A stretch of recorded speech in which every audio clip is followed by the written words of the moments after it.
We are live. We are live. Welcome to College Football's Peek Around the Corner with your host, Greg Flugar. We cover everything in college football because we love everything in college football. And if you do as well, please subscribe to our ever-growing channel. Smash that like button if you like our content. Share the video with your family and friends. Share it with your psychiatrist. Share it with your neighbor, with your significant other. Come on in. Come on in to the studio that sits on the corner of Keith Jackson Parkway and Kurt Gowdy Avenue. Do not be afraid. Do not be afraid to be a PATC legend in the comments and in the phone calls later in the show. This is a surprise late night Tuesday PATC live show. Don't believe we're going to be able to get a live show in tomorrow. Things would have to fall just right. So we're doing it tonight. We are doing it tonight in the PATC community. It's probably going to be a small voting pool tonight. Very small voting pool. So everybody has a lot of pressure on them. Randy Taylor, Don in Kansas, Otto Raider, Steve, Mr. Bearcat, Billy Tuesday, Mr. Monkey Says. You have a lot of pressure on you because you're going to be voting on the 8 games against the spread and the PATC community's record thus far after week 1, after week 0, after week 1. The PATC's community record against the spread is 2-10. 2-10. The only way you can go now is up. My record, the fat guy from Minnesota, Greg the Cooler, I'm 6-6. I started 1-3, but I went 5-3 week 1, so I'm on a little bit of a roll. Once I get up above 500, I officially go from Greg the Cooler to Greg the Heater. Of course, you got to win about 58, 59, 60% of your games against the spread to actually be a winner. But first, I have to get above 50%. So we're going to go through the games. I'm going to make my selections, and then I'm going to make my selections on all 8 games. And then you're going to make a selection on the same 8 games. You take either side. Sometimes you're going to agree with me, and you should. Sometimes you're going to disagree with me, and you shouldn't.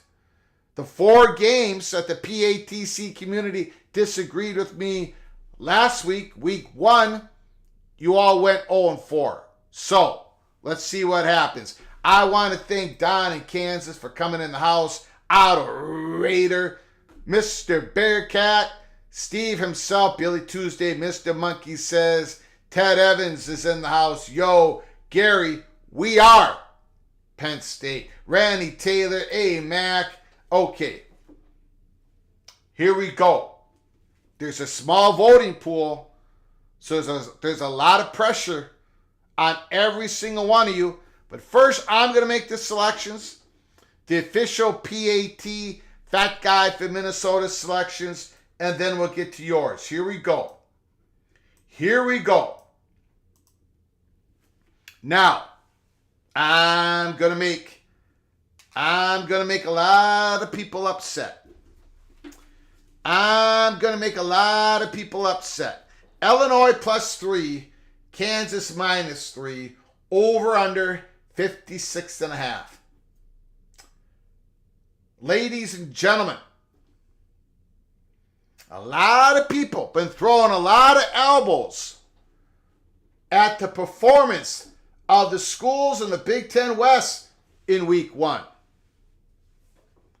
I think when they get here in week 2 out of conference play, I think you're going to see a different storyline being written. The Fighting Illini is going to cover. The Fighting Illini +3. That is my prediction. That is my prediction. Luke Altmaier's first game, Fighting Illini. They've got a front 7. Now, Toledo was tough. Illinois had I believe they're going to be much better. Brett Bielema, great coach. Of course, Leopold's a great coach for Kansas as well. But Illinois is going to present some problems to the Jayhawks. Illinois is not going to have to sell out on defense to try to stop the Jayhawks' quick passing game. They're going to be able to settle back, just like they did last year. Now, they lost some guys in the secondary from last year. But Illinois' front line, I believe, is going to take over the game. I've got Illinois +3. I believe the PATC community will probably go against me on this. We shall see in a little bit. So that's game number 1. I got the Illini +3. Colorado -2.5 against Nebraska. The game. Fox. Noon Eastern. We've gone through this game. Last night, Colorado. We did a live watch party show on the Colorado game when they defeated TCU. We saw Dylan Edwards, the great running back. Travis Hunter, who's probably first 1, 2, 3, 4 in the Heisman race, playing both ways, playing over 100 snaps in interceptions. A great defensive back. He had 11 catches for 100 and some yards. And then Shedeur Sanders, his epic performance, his first game at a Power 5 against a Power 5 team, he was unbelievable. 510 yards. He did everything. He did everything right. Shedeur Sanders. They go against Nebraska. Jeff Sims threw 3 interceptions. The running attack, I don't understand what they were trying to do. Gabe Ervin was their RB1. And then somehow they flipped the script and they went to Anthony Grant, who's been having fumbling problems through camp. And of course, he fumbled the ball. Nebraska ended up losing the game. Nebraska lost one of their receivers, ACL injury. IGC. The wide receiver room is extremely limited. They're going to have to play a couple freshmen. But their defense, I think, is going to be pretty good this year. The 3-3-5 defense, they're well-schooled. They recognize where they're supposed to be. Can Nebraska's offense create enough opportunities? Can they create enough points to cover or beat Colorado? In Colorado, I'm going to have to take the Buffaloes. I'm going to have to take Colorado -2.5. And I think it's going to be a close game. And I think it's going to be a lower scoring game than many people believe.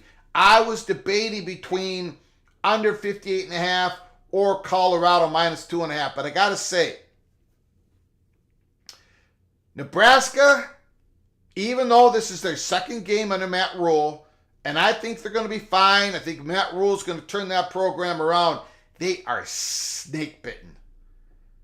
And that Colorado, the stadium, Folsom, it's going to be rocking. It is going to be electric. And once something goes wrong in that game for the Cornhuskers, I don't think mentally they're going to be able to handle it. And I don't think Jeff Sims is the guy who's going to be able to bring them back in a game. So I've got the Colorados, Buffaloes, -2.5. Notre Dame and North Carolina State. Now look, you all know that I've been very high on Notre Dame in the off season. I'm very high on the Fighting Irish. I don't have them going to the playoffs, but I have them being a top 10 team. But I think this game, the Fighting Irish are going to be fighting for their lives. I think Notre Dame wins, but it's going to be by field goal or by touchdown, but not more than a touchdown. I'm going to take the Wolfpack +7.5. Brennan Armstrong, this is the game that he's been waiting on. They didn't look good in the first week. I get that. That's why the line is the way it is. But Notre Dame has gone through 2 soft pillows, and they're about to play a legit team, a real team. I've got the Wolfpack. Surprisingly, probably to many of you, I've got NC State covering the +7. Give me those 7 points as they play at home. Texas A&M in Miami of Florida. To me, this is probably the easiest game of the week. This is what I would call the 5-star lock. I don't believe in Texas A&M at all. Both these teams were incredible disappointment last year. But I saw something in the Hurricanes. Tyler Van Dyke, a great group of running backs. They seem to be healthy. The offensive line seems to be there for the Hurricanes. I've got the Miami, Florida Hurricanes covering. And if there was a money line, part of what we do here at Peek Around the Corner, I'd probably take the money line. But we don't have that as part of what we do. So Miami of Florida. I'm taking Miami of Florida +4.5. Iowa versus Iowa State. Holy cow. Well, ladies and gentlemen, not going to waste any time on this. We're just going to do it. Under 36 and a half. Under 36 and a half. 36 and a half is nothing. But they're going under. The Cyclones offense was miserable last week. Iowa, Cade McNamara, he ain't healthy. He's just not healthy. 36 and a half, I'm going under. The only reason I was thinking about not doing this game is because I think the PATC community is going under. I think this is a lock. I think this is obvious. But maybe you all will surprise me. Maybe you'll take the over 36 and a half. 36 and a half is not that many points. But we shall see what you guys do with your votes. My fifth pick of the week, under 36 and a half. The Texas Longhorns versus the Alabama Crimson Tide. I talked about slippage this offseason. I talked about what I believe was the obvious slippage of Clemson. And I think we saw that. I think we saw that last night. We did a rapid reaction show after the game. Duke beats Clemson. I also talk about the little bit of slippage that Alabama is now under. Now, Alabama is no way in the same frame as Clemson. Alabama's still going to be challenging for the SEC championship. I just don't think they're going to get there. I don't think they're going to get there. Now, look at their running stats of last week. Wasn't all that impressive against the opponent they played. And Milroe, Simpson, Buckner, Tommy Rees as the offensive coordinator. I think you're going to see Alabama Crimson Tide struggling throughout this whole game. I've got the Longhorns +7. Texas is back. I've got Texas +7. I'm very interested once again to see what the PATC community does with that game. Oregon versus the Red Raiders. Oregon versus the Red Raiders of Texas Tech. Is Oregon? Is this -6.5? Is this a trap? Is this a trap? I like Texas Tech. I think they're going to finish in the upper half of the Big 12. We predicted them to come in fourth place. Fourth place out of 14 teams. And they still might. But they're going to lose this game. And they're going to lose this game by at least a touchdown. Oregon is legit. If it's a trap, the fat guy from Minnesota is going to fall right into the hole. And good luck getting me out. I'm taking the Ducks. I'm taking the Ducks -6.5. Mississippi and Tulane. This, to me, is a very fascinating football game. I really like both these teams. I really like both these teams. So I could not decide to take Mississippi and Lane Kiffin -1.5, and I couldn't decide what to do with Michael Pratt and Tulane at +7.5. So I'm going over 61.5. I think they're going to light it up. Mississippi played a lot of guys in the first week. They're fresh. Judkins is fresh. Mississippi's going to score points. I believe Tulane's going to score points. That is going over. That is going over 61.5. So there are your picks. And now, here we go. The PATC community has to make their picks. Mine are in the books. So let's do this thing. Let's do it.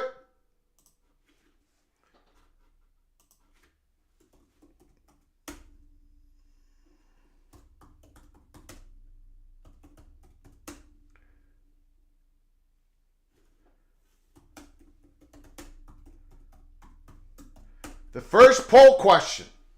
Does the Kansas Jayhawks cover the 3-point spread? This poll starts now. You'll get about a minute. If you vote yes, you're going against what I believe. I believe Illinois is going to cover the 3 points. I believe the Fighting Illini is going to cover. We'll see what happens here. The PATC community trying to get off the mat as they are 2-10 going into week 2. Ooh, the Jayhawks. They have a lot of support within the community. We'll give it another 15 seconds, but I think you all made your voices heard on this one. 10, 9, 8, 7, 6, 5, 4, 3, 2, 1. We end the poll.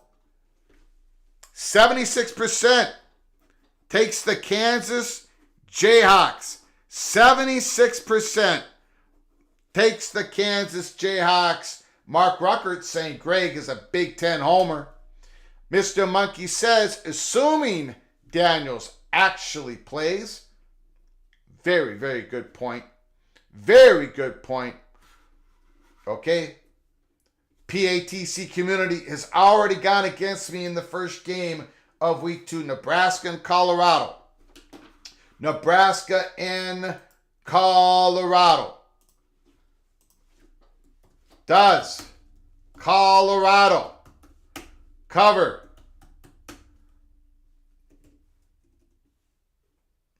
two and a half point spread?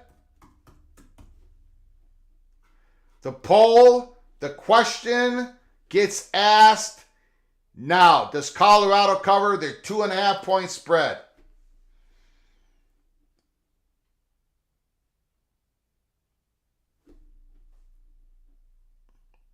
The votes are being tallied. Now the peek around the corner, the fat guy from Minnesota, I've got Colorado covering that 2.5 point spread.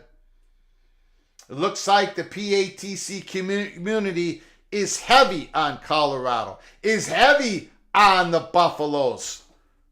Wow. Holy smokes. I'm going to end the poll. It is all over. 80% of the voters took Colorado. That one we agree on. That is the one that we agree on. And here comes the Notre Dame Fighting Irish and NC State Wolfpack.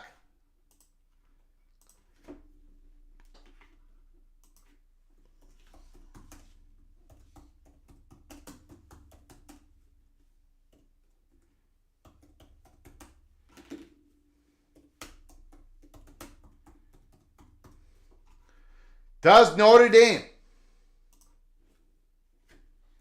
cover the -7 point spread? The vote starts now.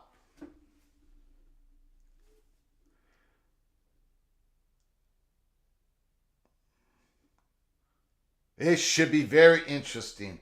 Very, very interesting. The votes are close. It's neck and neck. In fact, it's all tied up. Does Notre Dame cover the 7 point spread against the NC State Wolfpack? We will give it another 10 seconds. A 10, 9, 8, 7, 6, 5, 4, 3, 2, 1. We're ending the poll. It was a close vote, but the community takes Notre Dame -7. -7. I've got the North Carolina State Wolfpack in that game.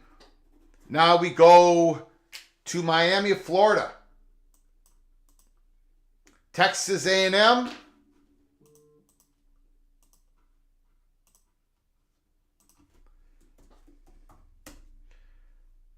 Does Texas A&M cover?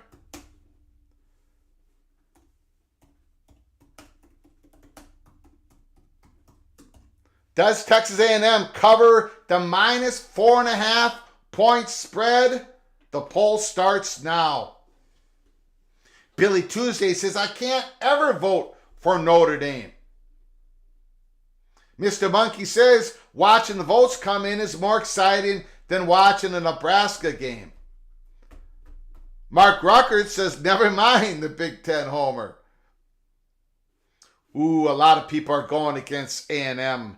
A lot of people are going against A&M.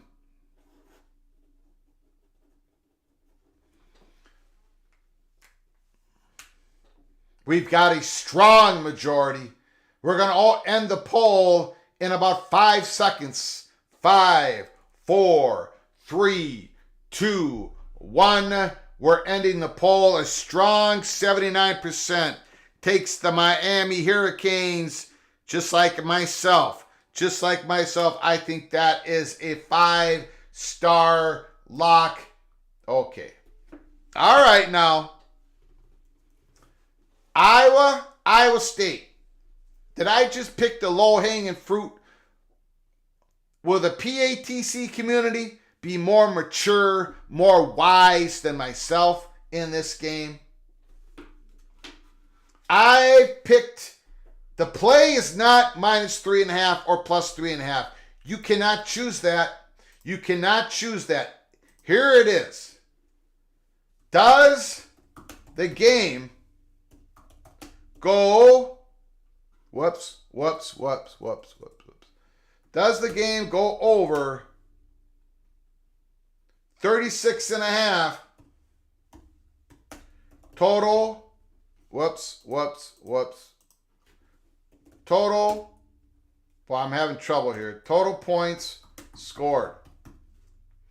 Does the game go over 36.5 total points scored? The poll starts now. Does the game go over 36.5? I've got under.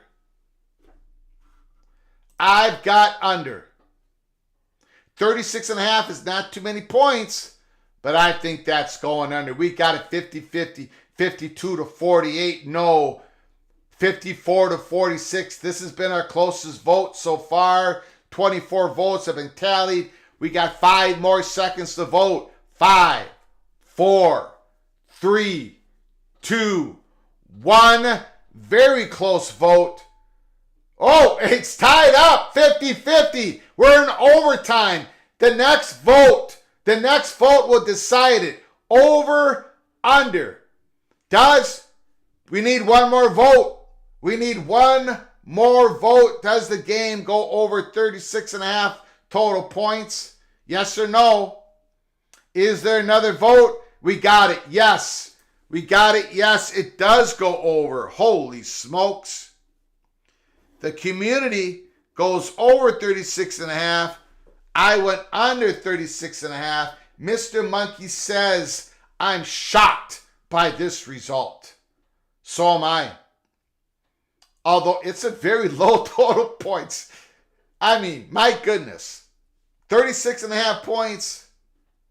Maybe the voters of the PATC community showed some wisdom. At the very last second, they tied it up. Right when I was going to hit the end poll, they tied it up. Overtime went to over 36.5 points. Now, this one, holy smokes. I am fascinated by this one.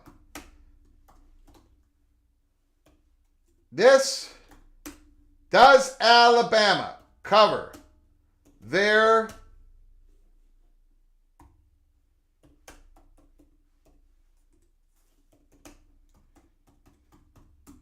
Does Alabama cover the -7-point spread?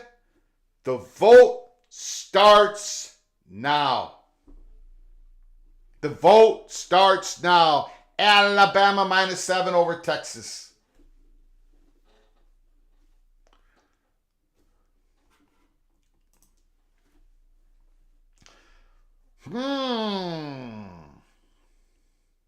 Look at the votes. Tony says Alabama wins huge. AAR, Bama blows Texas out of Texas. We're going to give you 10 more seconds. 10, 9, 8, 7, 6, 5, 4, 3, 2, 1. We're ending the poll. It was pretty close. 57% of you took Alabama. I've got Texas. We'll go over that in a second here. Alabama -7, the community says. Okay, here we go. Here we go. Oregon versus Texas Tech. Is that -6.5 point? Is that a trap? Is that a trap? Does Oregon cover?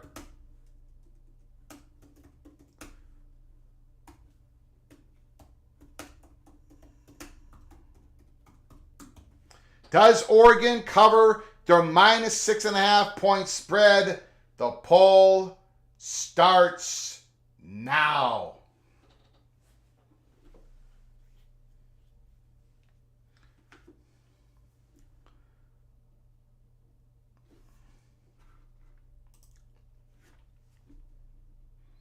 The votes are coming in. It looks like the PATC community, if it is a trap, if that line is a Vegas trap, it looks like they're falling in the same hole as I am. The Oregon Ducks, I'm going to give it 5, 4, 3, 2, 1. 31 votes came in. Yes, 74%. The community goes strongly with the Oregon Ducks. And finally, our last play of week 2, the PATC community's trying to make a comeback. It's not about the spread of 7.5. It's about the over and the under. And I took the over. Does this game go over 61.5 total points? I'm sorry. Does this game, Ole Miss, Tulane, go over 61.5 total points? The poll starts now. Mark Rucker says he wants to succeed from the PATC community.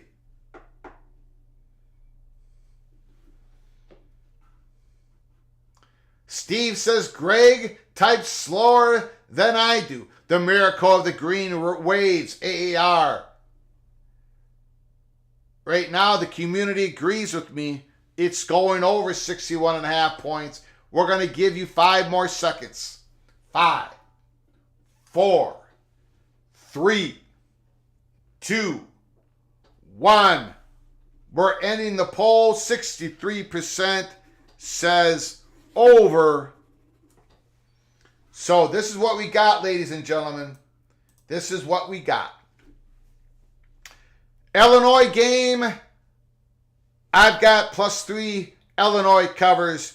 PATC community has Kansas -3. Colorado, we both have Colorado covering at -2.5. I've got North Carolina State covering +7. PATC community has the Notre Dame Fighting Irish -7. We both have the Miami, Florida Hurricanes covering +4.5 points. Iowa State, Iowa. I've got under 36.5. Shockingly, the votes came in. It went into overtime, and the PATC community went over 36.5 points. Texas and Alabama, we have a very strong disagreement. I have the Longhorns +7. You all, the PATC community, went strong for the Crimson Tide. Alabama -7. We both took the Oregon Ducks -6.5. If it's a trap, if it's an obvious trap, we did not see it. We're all falling into that hole. In Ole Miss and Tulane, we both got it going over 61.5. It's going to be fireworks, Tulane and Ole Miss. Let's get to your comments. Then we're going to get to your phone calls. This is a surprisingly late night PATC live show. I wanted to make sure we got this in. Tomorrow seems a little sketchy for me. I might be able to come on. You never know. Let's get to your comments. Of course, a lot of people disagree with me on the Kansas. Mr. Monkey says Iowa. Mr. Monkey says Iowa -3. Iowa State 0, I guess. Immaculate says definitely under. I agree. Clinton Moses, Iowa scores 2 and wins. Ooh, Verdon, Sheldon, Witta. Kansas is going to make Illinois cry. I don't think so.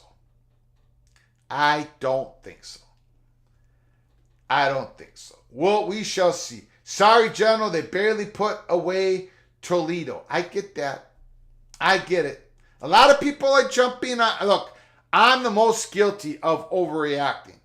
I don't want to be a hypocrite. I overreact. That's what we do at Peek Around the Corner. But I've seen it too many times. Big Ten West teams, when they play against a Power 5, non-conference Power 5 game, they do awfully well. Check the bowl records. Check the non-conference records. Now, I believe Nebraska is not going to cover against Colorado. But I think people are going to be like, whoa, Illinois.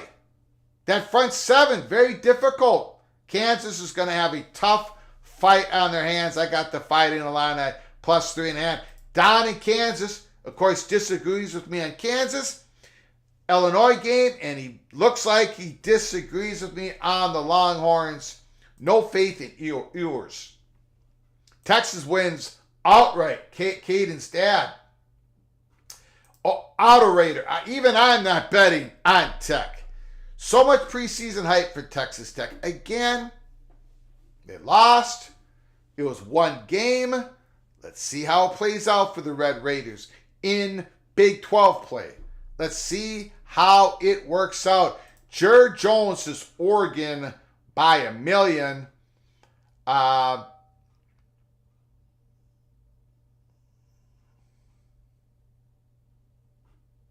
Mark says, give me the home dog in rivalry games. Let's go Iowa State win again this year. The lowest total I think I've ever seen, Mark Ruckert says, about the 36.5 points. And Mr. Monkey says, I'm shocked by this result. So was I. Billy Tuesday bringing up the point that Iowa has to score 25 for Ferenc. They have to average 25 points a game for him to keep his job. They scored 24 in the first week against Utah State. It's going to be very difficult for Brian Ferentz for Iowa to average 25 points per game, especially if Cade McNamara can't get over his injury. They took him out. I don't know what's going on. I don't know what the reports are. Whatever they are, I don't think it's good. That's why I went under 36.5. I'm going to get the phone lines open. You can talk about anything you want in college football. Anything you want. The lines are now open. 763 260-1333. We're emphasizing the plays this week, PATC community and myself, but we can talk about anything you want to talk about. You can talk about last night's games, any games that happened this weekend. When does Oregon State and Washington State join the Mountain West? Or do they try to rebuild the Pac-12? And if they're actually going to try to do this, how do they even start? What is the first step? I don't think that's going to happen. I think they join the Mountain West. I don't know how they could pull it off. But again, the floor will be yours if you give us a call. Quinn Ewers missed a lot of passes by a mile last year. He did not have good footwork. His footwork was screwy. But supposedly, he's worked on it. Supposedly, it's better. And he's in way better shape. And look, let's not forget. Last year's score was 20-19 Alabama. 20-19. Texas is better this year. Texas is better this year than they were last year. Is Alabama better? Is Alabama better this year?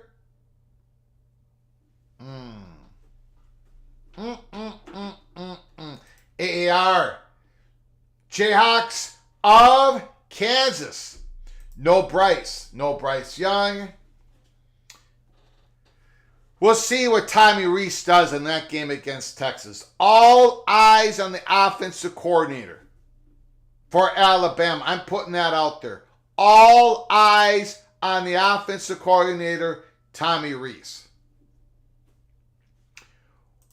What do you think the spread will be for Nebraska versus Colorado by kickoff? -5, -4.5 Colorado? Probably something like that. Who do the Gophers play? They play Eastern Michigan. Saturday night, 7:30 Eastern, 6:30 Central. Backdoor Oregon Ducks. We love the Green Wave helmets of Tulane. I think that's what AAR means when he says that. Yes, I love those Green Wave helmets. The miracle of the Green Waves. So give us a call at 763-260-1333. In regards to the Colorado-Nebraska game.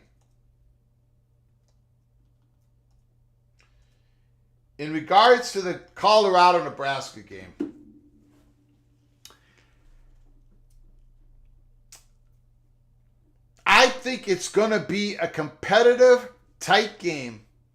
I think Nebraska's defense is legit. They're going to present more problems to Colorado. They're going to hit Colorado. They're going to be way more physical than TCU. They're going to stick Colorado. Shedeur Sanders, his second game after that epic first game, of course, he's going to come down a little bit. I think Nebraska's 3-3-5 defense is going to be a whole different kettle of fish. The only thing that worries me is they cannot, Colorado doesn't have that defensive line. They can't really stand up to a good running game. But I don't think Nebraska is committed, or there's something going on with Matt Rule already with the running back room where I don't think they're going to stay committed to pounding the rock at Colorado. That's the problem I had coming out of that Minnesota game. What happened? Why are you rushing Jeff Sims that many times on design runs? What happened to Gabe Irvins? Why didn't he get the ball in the second half? Why did you go to Anthony Grant? It's just one game of Matt Rule, so I'm not going overboard and Matt Rule is probably going to do a great job at Nebraska. But I think there's even more problems with Nebraska's offense than what we know. Some discipline problems. Their wide receiver room is as thin as any Power 5 wide receiver room in the country. It's going to get better. They've got some true freshmen this year. They're going to be pretty good next year. But really, they have nobody right now that's ready to play Power 5 football. But Colorado's going to come back a little bit. They're going to come back a little bit. If Nebraska's going to make some plays defensively against them, probably create a turnover or so. And I think it's going to be a close game until something really goes wrong, until Nebraska screws up, and they're not going to have the mental fortitude to come back and win that game. So I think Colorado's going to win a close one. Lee says, I hope Nebraska wins. I'm tired of the Colorado hype. Colorado can't run the ball. Well, Dylan Edwards can run the ball. I don't think Colorado can stop the run at all. But I'm not sure Nebraska's going to be committed enough to it. That's the problem. For whatever reason, I don't know what the reason is. Yes, I picked Colorado, -2.5. But I think it's going to be close. I really do. Mark says one team believes, one team does not. I'm taking the team with confidence. Tony says Minnesota needs to get the running game going this week. Two things on that, Tony. One is Minnesota has to drop the idea that they're going to be the running bully team of the last 6 years, where they just push people around. It's not what's going to happen this year. Yes, they have to run the ball a whole lot better, and they will, but they can't be the team they have been over the last 6 years under PJ Fleck. I will say to you, Tony, one thing, though. There's a cat. There is a freshman, true freshman, Darius Taylor, who got the ball once late in that game. And he is a beast. He is an absolute beast, and he's going to get the ball more and more as the season goes on. And he is your Mo Ibrahim. He's got more juice than Mo Ibrahim. I'm not saying he's as good as, of course he's not. He's a true freshman. But he's ready to play out of the state of Michigan. 4-star. And once he gets lathered up, then the Minnesota Golden Gophers running game is going to look similar to what it's been the last few years. But not the same. And Ethan Kaliak-Manis, I've heard reports, I've heard people talk about Nebraska, Minnesota, saying Nebraska has more upside than Minnesota. Going into that game Thursday night, Jeff Sims had over 630 passing attempts in his career. Ethan Kaliak-Manis had about 110.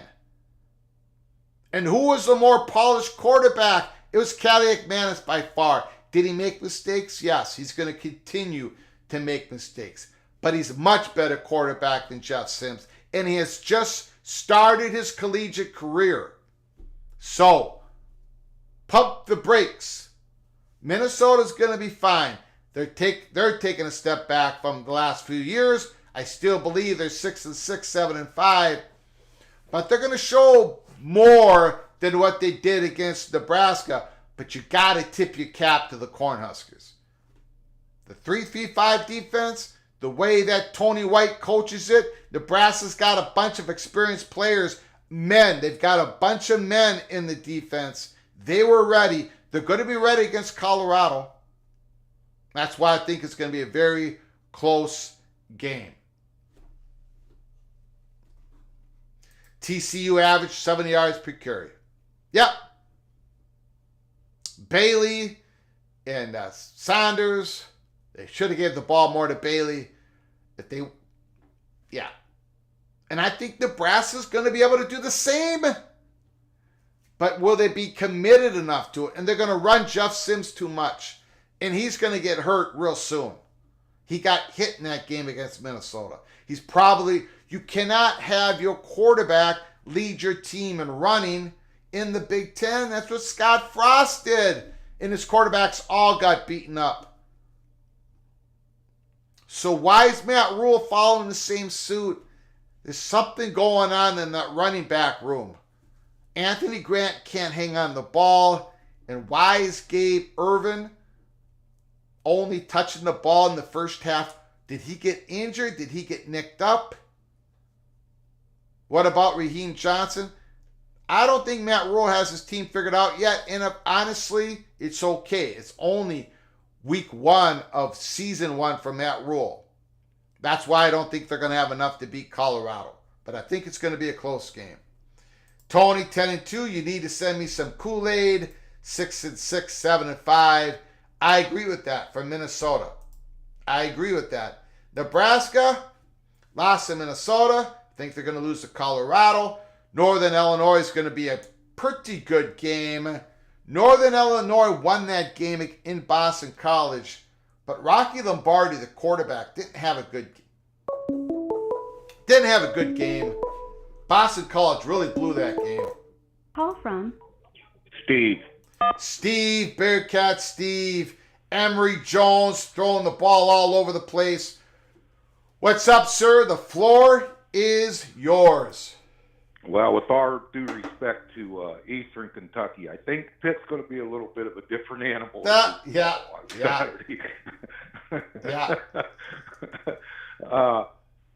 The one odds that I wanted to see was at what time of the game does Bobby Petrino tell Jimbo to stick it and right in this game?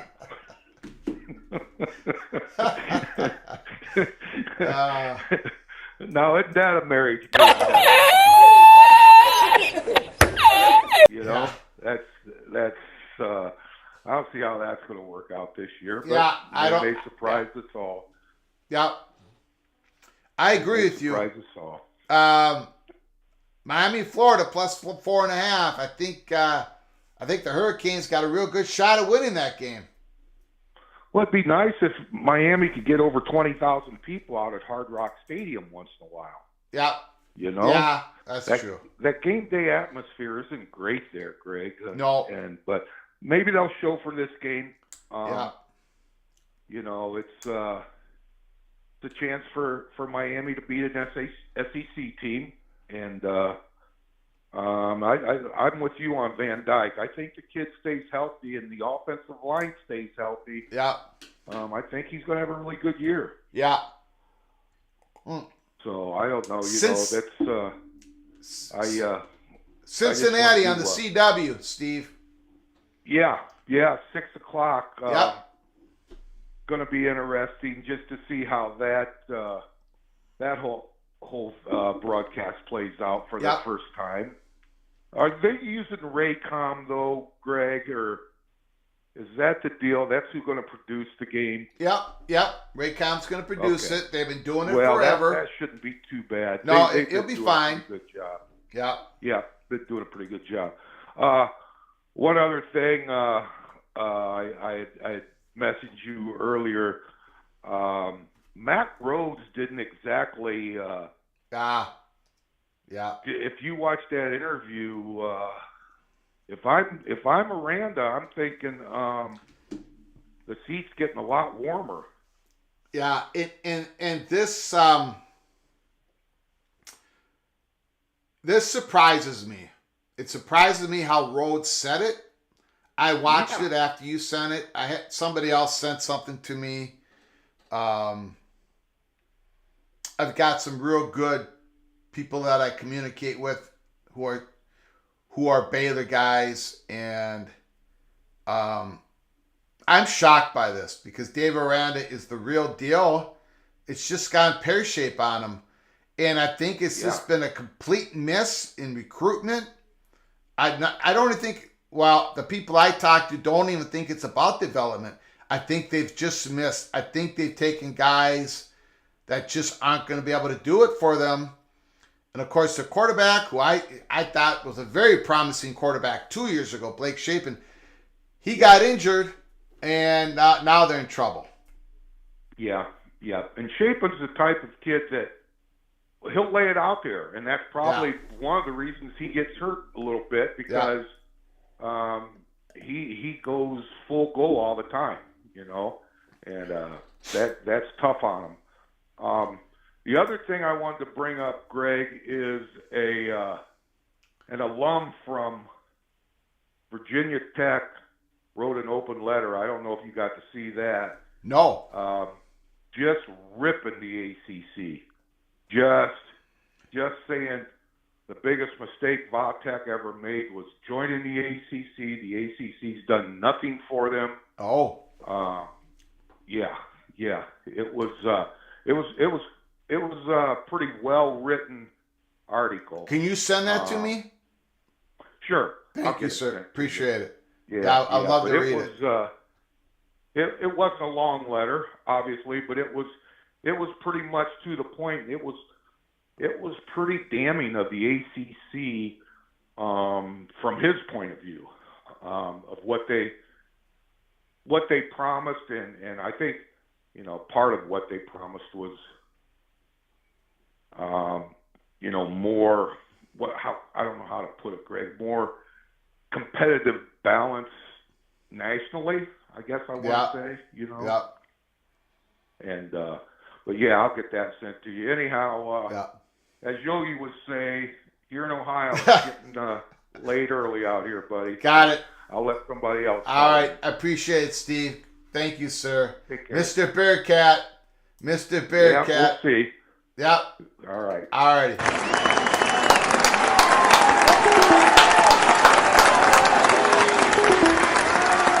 Cincinnati, Pittsburgh. Should be a good game. Emory Jones, man. I tell you, he's probably my Bo Nix of this year. Last year, I ragged on Bo Nix before the start of the season. I didn't think he was going to perform at a very high level. I saw Bo Nix now. You got to remember something. 2019, the Gophers had a sensational season. They went to January 1st game. They played against Auburn, and the Gophers beat Auburn. It was close. I mean, it was 31-24, but if you watch the game, Minnesota pushed Auburn all over the field. Fleck teams do that. When they go out of conference, they push whoever they're playing all over the field. And Bo Nix, he didn't look impressive to us in Minnesota at all. So when he went to Oregon, I'm thinking, it's just going to be a miss by the Oregon Ducks. I was absolutely wrong. Bo Nix told me to sit down and shut up. And that's what I did. Bo Nix was sensational. He's going to be sensational this year. Well, maybe Emory Jones is my Bo Nix of 2023. Emory Jones is telling me to sit down and be quiet. After that first game, holy smokes. We'll see what happens this Saturday. The CW, Cincinnati and Pittsburgh. Well, the caller said an alumni said that he was upset about Virginia Tech. I don't believe the alumni who wrote the article speaks for Virginia Tech when it comes to voting for expansion or not. Call from Lewis. Lewis is still trying to recover from the victory party last night. The Duke Blue Devils defeat the Clemson Tigers. Wow, have you talked to anybody, any associates from the Duke days? What's going on tonight with you, Lewis? Well, no, absolutely. It's quite an exciting time because we remember 2000 and 2001 when Duke went 0-22 over a 2-year span. Yes. They also had a winless season in 1996. They were ranked today for the first time in 5 years and only the second time in 8 years. So this is 2 weeks in 8 years where Duke has been ranked. So wow. This is definitely rare air for the program.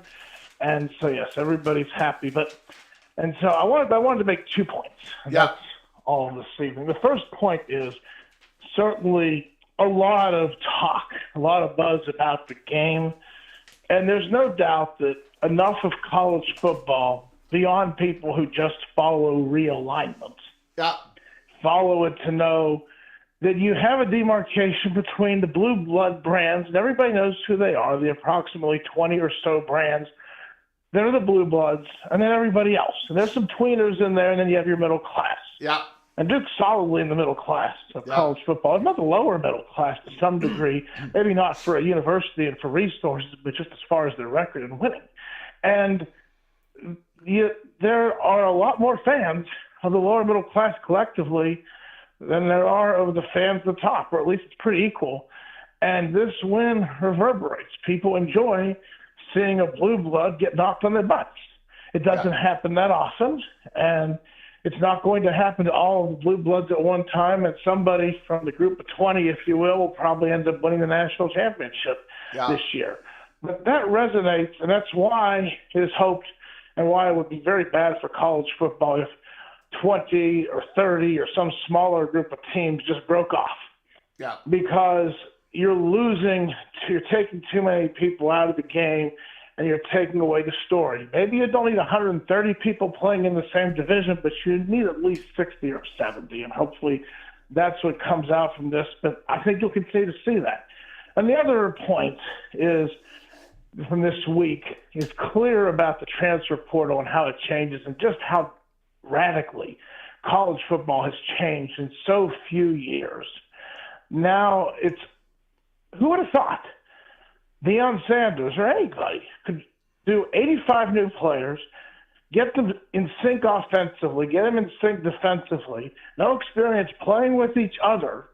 They get out there. It's one thing to have some skilled players making plays, but the offensive and defensive lines. And to do that quickly, and another story is Texas State. They, on a lesser scale, had brought a lot of transfers, and they beat Baylor. So clearly, a lot of schools are now going to have to go to the transfer portal and really invest money in scouting players. And then you have the NIL component about determining how much to invest in each player, and it's become a business. And I don't think that's good, but it's the way it is. The good part is it gives schools and programs that perhaps have been bad for many years a chance to succeed quickly. But it also means there's not going to be much patience. I'm hoping that when Shane Lyons made the fatal decision to extend Neil Brown's contract in 2021, early 2021, that's the end of that. You're not extending coaches anymore. You don't need a coach for recruiting purpose to be on the contract for 5 years. It's a year-by-year thing now. It's year-by-year for coaches, year-by-year for players. It's going to be exciting to some degree, but it's also going to be dizzying and very inconsistent, and that's where we're headed. I don't think it's necessarily good.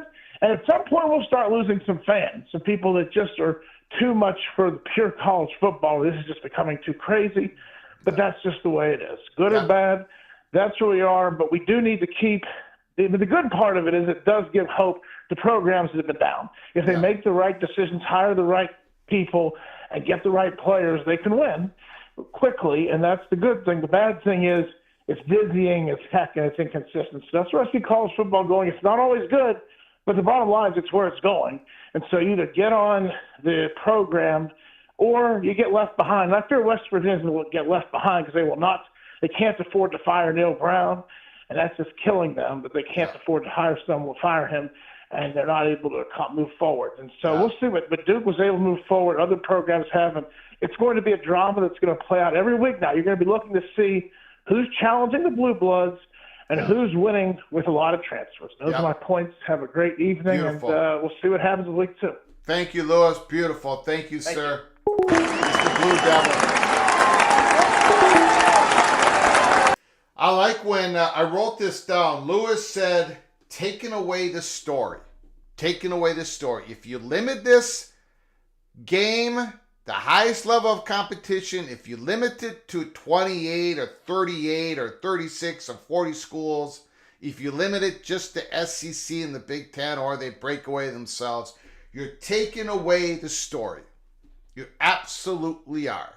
Now, I'm going to go on a little bit of a rant here. I understand. There's nobody who understands more about Power 2 than Peek Around the Corner. I mean, it was in our episode number 1, our manifesto. We talked about in March of 2022 why USC called the Big Ten. They wanted to get above the stratification line in regards to revenue. It's why Texas and Oklahoma called the SEC. We all understand it. There is a power too when it comes to power and influence and opportunity, but they can't be a power too when it comes to access to compete at the highest level of the sport we love, because you're taking away the story. You're taking away the story. Now, a lot of people come back to me and say, Greg, it's better for the G5 schools. Let's just take the G5, for example. It's better for the G5 schools to have their own playoffs so they can have their own championship. Tulane can't expect to win the national championship. UTSA can't expect to win the national championship. Go on and on and on. Here's the problem with that. The G5 schools, the administrators, the networks have been everybody knows what I'm about to tell you is if the G5 schools went on to have their own playoffs, they're not going to make nearly enough money or as much money as they would if they continue on with the Power 4 conferences. That's just the truth. They're not going to make enough money, and I think it's important that the G5 schools get part of the gold rush of 2026 and beyond so they can pay off, so they can pay the bills for their, so they can have as many opportunities for their student athletes as possible. Remember, ladies and gentlemen, there's only 85 football scholarships that goes around these Power 4 schools. Maybe they bump it up a few years from now. But that's not enough opportunities. Lewis just talked about the transfer portal. Do you know what's going on right now? The G5 schools are looking at the great performers of the FCS, and they're going in the portal. They want to bump up, and they play for the G5 schools. The G5 schools are getting good players in the portal. Look at the middle class of the Power 4, the Autonomy 4. They're going into the G5. There are pipelines between G5 schools and the middle class of the Power 4. And once in a while, they're getting some players who are blossoming at the next level. And of course, the Blue Bloods are looking through all of it, picking out their best players. The players that they think is going to blossom at the Blue Blood schools. It's about opportunity for the student athletes. It's about being able to pay the bills for the G5 schools. And again, taking away the story. If you limit the access, if you just make it about a Power 2 access to the playoffs, you're taking away so many storylines. My gosh, don't you understand? Here at Peek Around the Corner, we talk about everything. We talk about everything. We're talking about Duke. Goodness, we're all fired up about the UTS game, Tulane game, November 25th. You're taking away so many potential storylines. You got all these networks covering football. You got everybody talking college football. You got everybody joking with each other in the chat room, throwing elbows at each other in a kind way, talking about college football. What are you going to do? You're just going to cut out half of the storylines because we all want to see Michigan? Yeah, we all want to see Michigan. We also want to see other stuff going on. Yeah, I get the eyeballs. Of course, SEC and the Big Ten have more chips on the table. But they don't have all the stories. That's the problem. If you diminish playoff access, you're diminishing the sport. You're cutting off some of the oxygen. You're cutting off some of the blood. You're cutting off a lot of opportunities. So, as long as Peek Around the Corner is around, we're going to continue to say the following. Yes, there's a Power 2. There's a Power 2 within the Autonomy 4. But a Power 2 that cuts off access for everybody to compete at the highest level just cuts the sport down to size. It cuts it down. And right now, I do not believe for a moment that Tony Petitti and Greg Sankey are for cutting off access to the playoffs 2026 and beyond. Now, look, one more thing.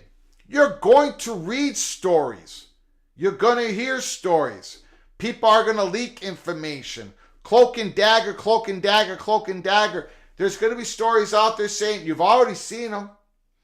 If the SEC don't get their way, they could break away. If the Big Ten doesn't get more at-large bids in the playoffs, they could pull away with the SEC. Tony Petitti and Greg Sankey, they're working closely together. They love each other.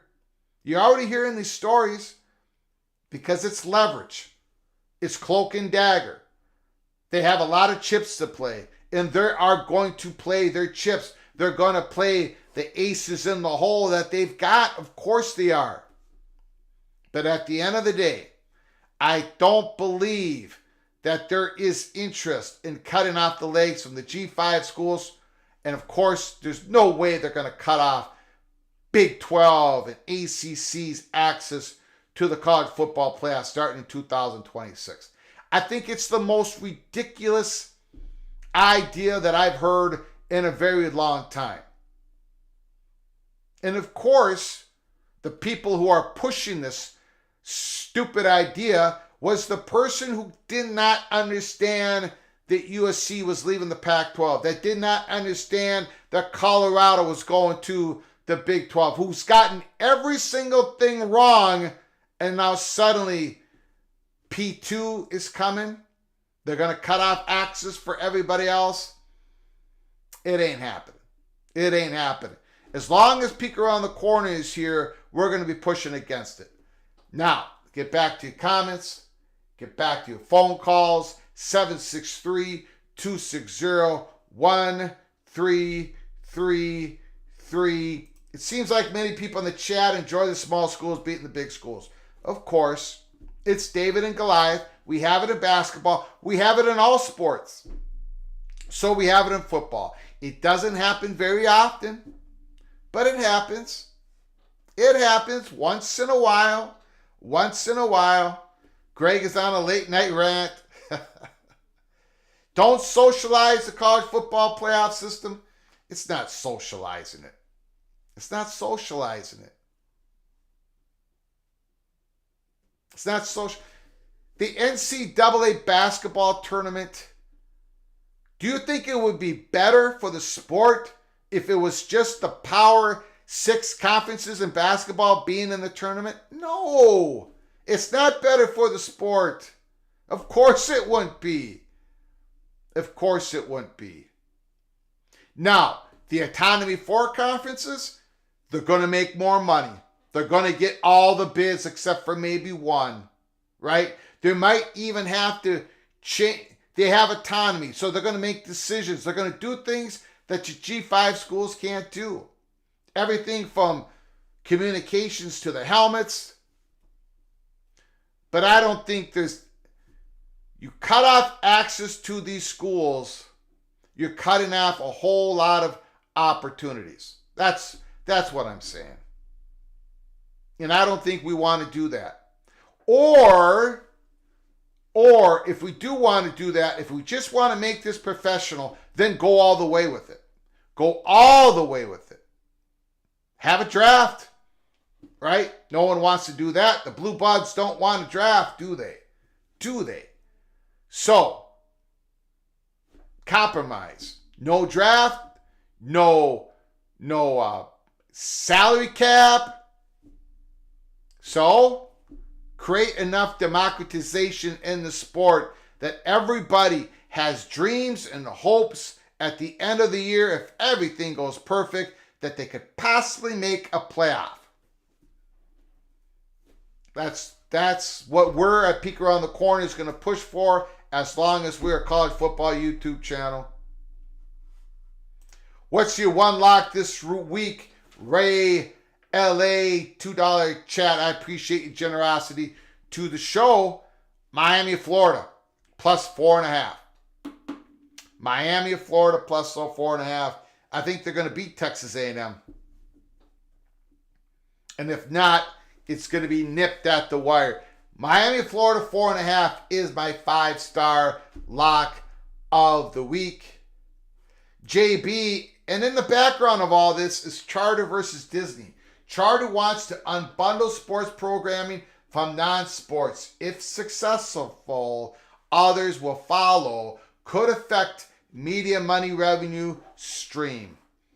This thing could go a lot of different ways. Yes, they're starting to unbundle themselves from sports.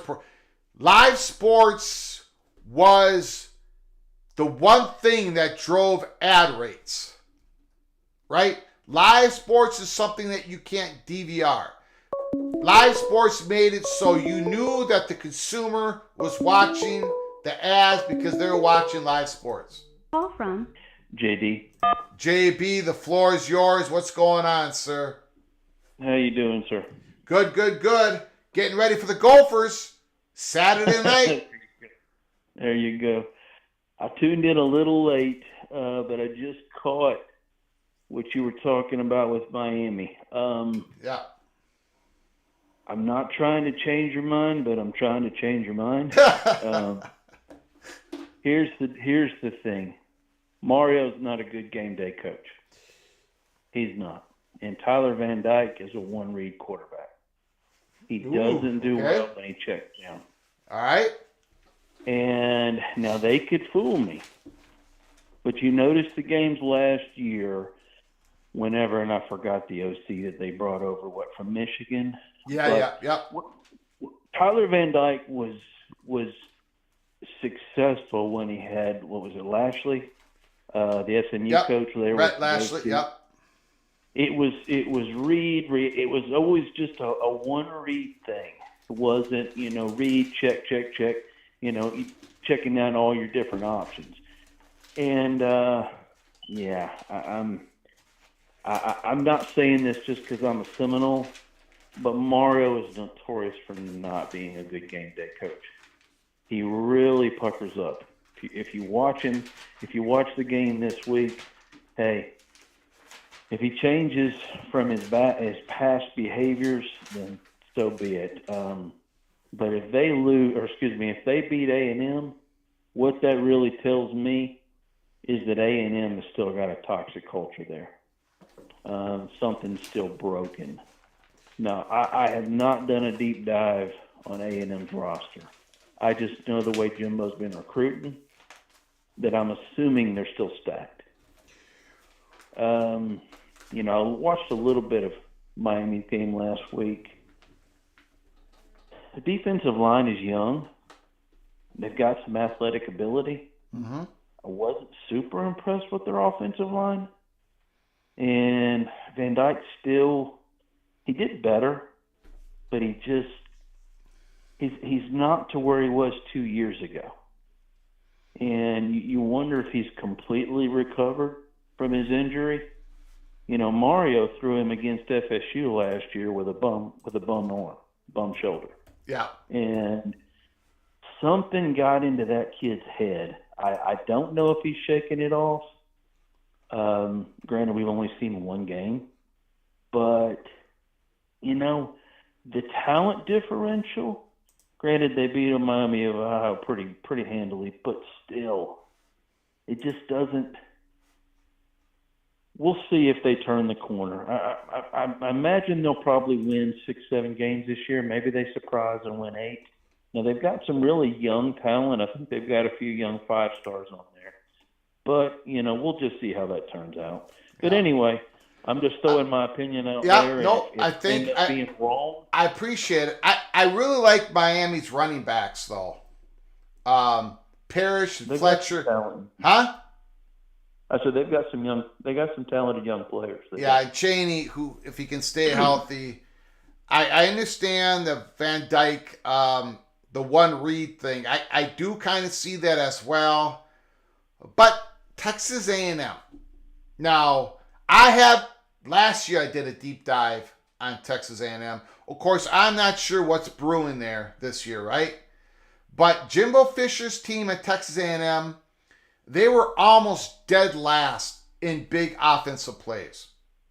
Sure. they're with Jimbo Fisher now. Supposedly, he's given up in having ownership of the structure of the offense. We'll see what happens. We'll see what happens against Miami, Florida. But Jimbo Fisher, we had a guy. This has been said over and over again. But we had a receiver, Dalen Wright, from Texas, who was with Texas A&M, who transferred to Minnesota. He played for Fleck for a couple years. Now he transferred one more time. And he's playing for TCU. Caught a touchdown pass at TCU.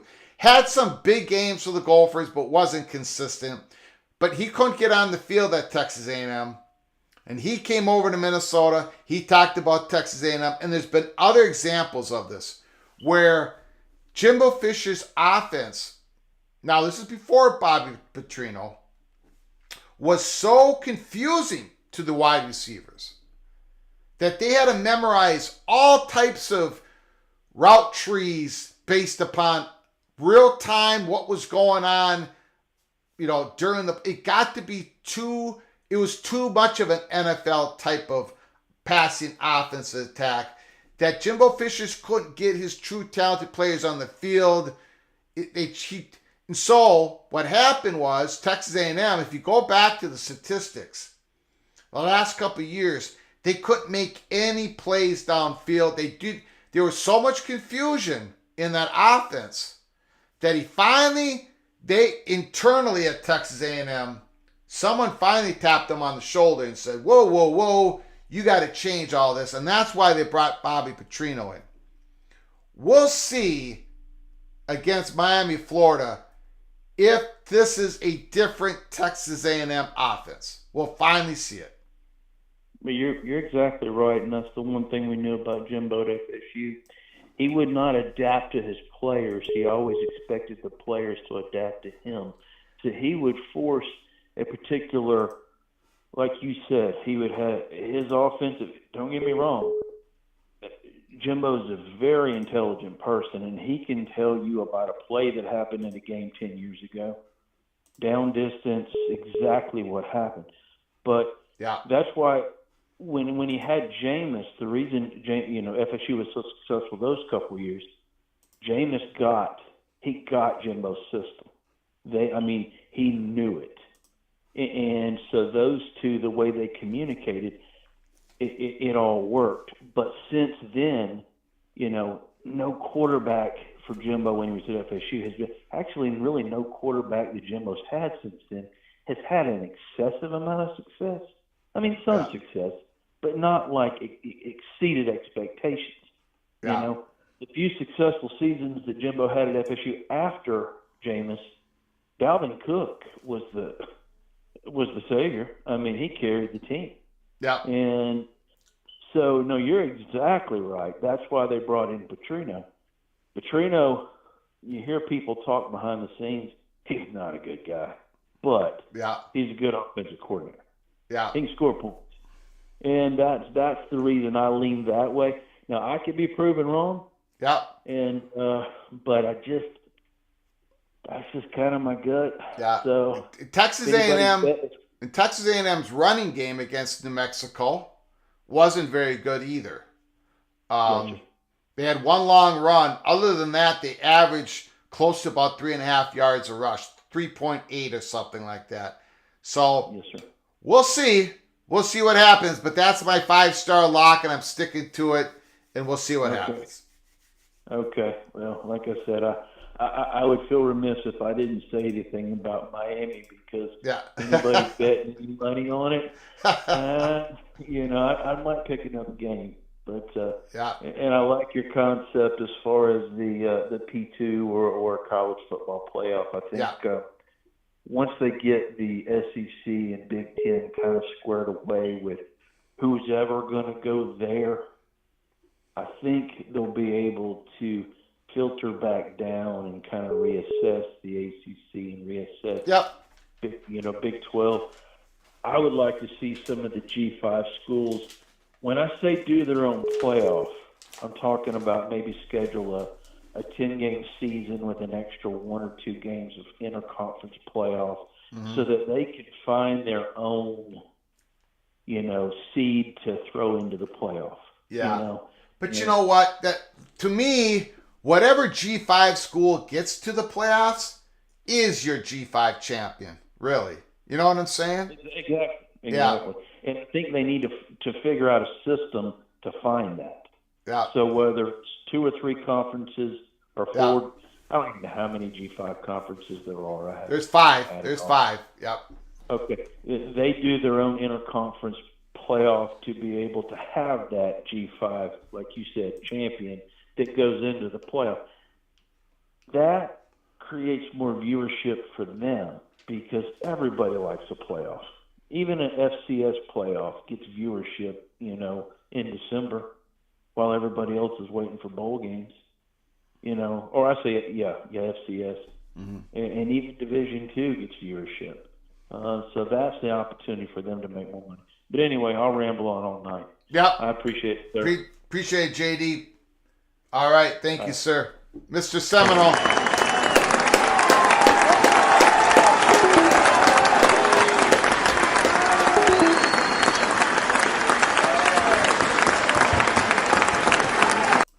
Is Greg doing any live watch parties for week 2 games? I'm going to try.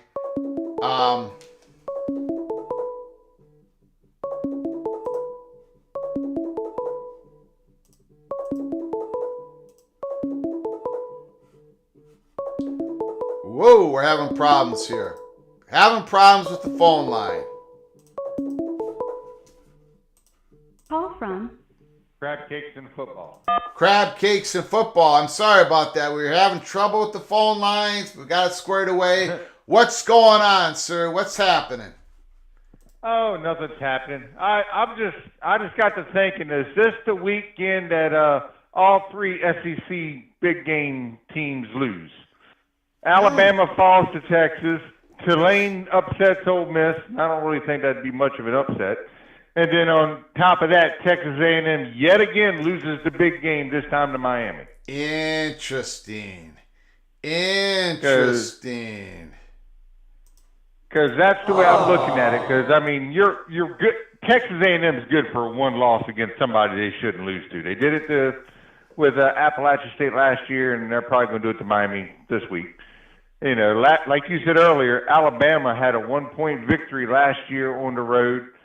And Texas is on the road this time, but Texas has a much more improved team, as much as I'd hate to admit that. Yeah. And then Tulane is going to be up. They want a chance to play somebody big, and this is their chance to really make a statement game. So I'm calling it. I think the SEC out of those 3 games goes 0-3 this week. Crab Cakes has called it. 3 SEC goes down. Holy smokes.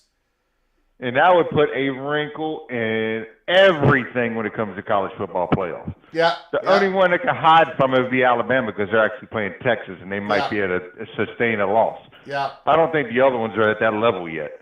So, so that's all I was going to call up for. I had that thought, and I'm like, you know what? I saw you was on. I heard most of what you had to say until I went to a dead zone. And I was like, let me give you a call and just voice my opinion. I figured I'd throw some little fun in there. So beautiful. I'm calling the shot 0-3 for the SEC, and I can't stand the SEC, which makes me proud. So, wow.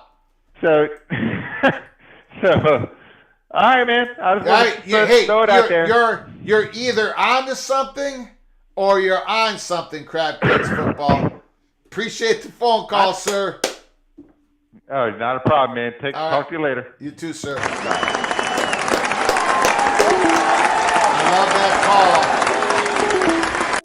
I love that call. Crab Cakes Football. Mr. Terrapin comes in. Elbow drop from the top rope. Texas over Alabama. Tulane over Ole Miss. Miami, Florida over Texas A&M. Texas A&M goes down. Texas not SEC yet, are they? Texas A&M goes down to the Miami, Florida Hurricanes. Yeah, I think it might happen. It could happen. Ole Miss going down to Tulane. Red Leg says Nebraska's going to get introduced to the woodshed. I think they're going to lose, but I think it's going to be a close game. Other people in the chat were talking about where's the poll, where's the vote. We already voted earlier today. How do you vote? A poll pops up in real time. You have about a minute to vote on the spread. Next time, LA, hopefully you'll get to vote on it. But this was the final conclusion of the 8 games. Myself, I took Illinois +3. The PATC community took Kansas -3. We both took, myself and the PATC community, both took Colorado -2.5. I took North Carolina State +7. The PATC community took Notre Dame Fighting Irish -7. Both myself and the PATC community took the Miami Hurricanes +4.5. I took Iowa State under 36.5 total points scored. The PATC community had a 50% to 50% vote. It went into overtime. The next vote decided, and the PATC community went over 36.5 points. I took Texas +7. The PATC community took Alabama -7. We both took Oregon -6.5 over Texas Tech. We both took Tulane and Ole Miss over 61.5 points scored. 61.5 points scored. So that's how it went down going into this week, week 2. I'm 6-6 against the spread after starting 1-3 in week 0, and the PATC community is 2-10. 2-10. So hopefully the PATC community gets their act together.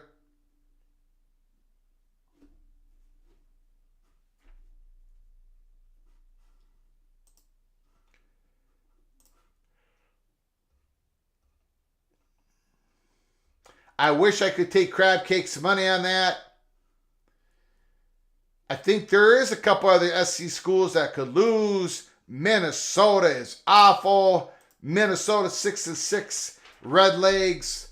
Billy Tuesday. Bama gonna tear Texas into a new one. Gerald McKinley. Nebraska better score first and bleed. Take time off the clock. I think Nebraska is going to hang close for a while, but then something is going to go wrong for the Cornhuskers. Something is going to go wrong, and they're going to lose a close one. Red Leg says Illinois' offense is awful. Take Kansas. I'm taking Illinois. I think the front seven is going to give Kansas a little bit more trouble than most of what the PATC community think is going to happen. Now, that game is Friday night. And I was asked, am I going to do any watch parties this week? There's a very good chance I'm going to be doing a watch party Friday night, Kansas versus Illinois. It is not official. I'm very busy here in week 2 and week 3. After week 3, I'm going to be doing watch parties all the way throughout the end of the season. I have weddings to go to, September weddings to go to this week, this weekend, and next weekend. I'm going to find some spots to do some watch parties, but it's going to be a challenge. Let's just put it that way. I cannot promise anything, but I'm going to give it my best shot. Ray LA, thank you again for your generosity to this channel. I appreciate it. Notre Dame by at least 2 touchdowns over North Carolina State. Notre Dame has outscored their first 2 opponents by a combined 92 points. So Ray LA is saying they're going to do it again. They're going to go into North Carolina State's home and whoop up on them. I think this is going to be Brennan Armstrong. We've talked about it, the lefty. He played at Virginia against an awful offensive line. He's finally playing in back of a decent one. And I think the game against Notre Dame, I think he's in his 5th year or 6th year. He transferred to North Carolina State. This is his last year. I think this is going to be the game where he's going to put it all on the line. He's going to be running for his life. He's got strong legs. He's a gutsy kid. And I think this is going to be his game. Notre Dame wins a close one. I don't think they're going to blow out North Carolina State, but we shall see. North Carolina State's not Navy. The PATC community sucks at picking games. It's only week 1. We're going into week 2. The PATC community has plenty of time to get their acts straight. Have plenty of time. So do the Cover 3 guys. What are they saying, Billy Tuesday? Do they have North Carolina State or they got Notre Dame? Let me know, Billy. Let me know. So, I think we're going to close it up. We've been on for an hour and a half. We had to do this show because I don't think we're going to be able to come on live tomorrow. We're going to try, but the schedule is very, very tight. So we had to make sure we did our picks, PATC community and myself. So we got it done. We're talking football all through the week. Coming up on week 2, Saturday games, Alabama, Texas, Colorado, Nebraska. There are a lot of storylines out there. Lots of storylines. We're going to see what happens. So stick with us here at Peek Around the Corner. Stick with us. And hopefully we'll see you tomorrow. But until next time, from all of us at PATC, to all of you, please, you all take great care of each other. Thank you so very much.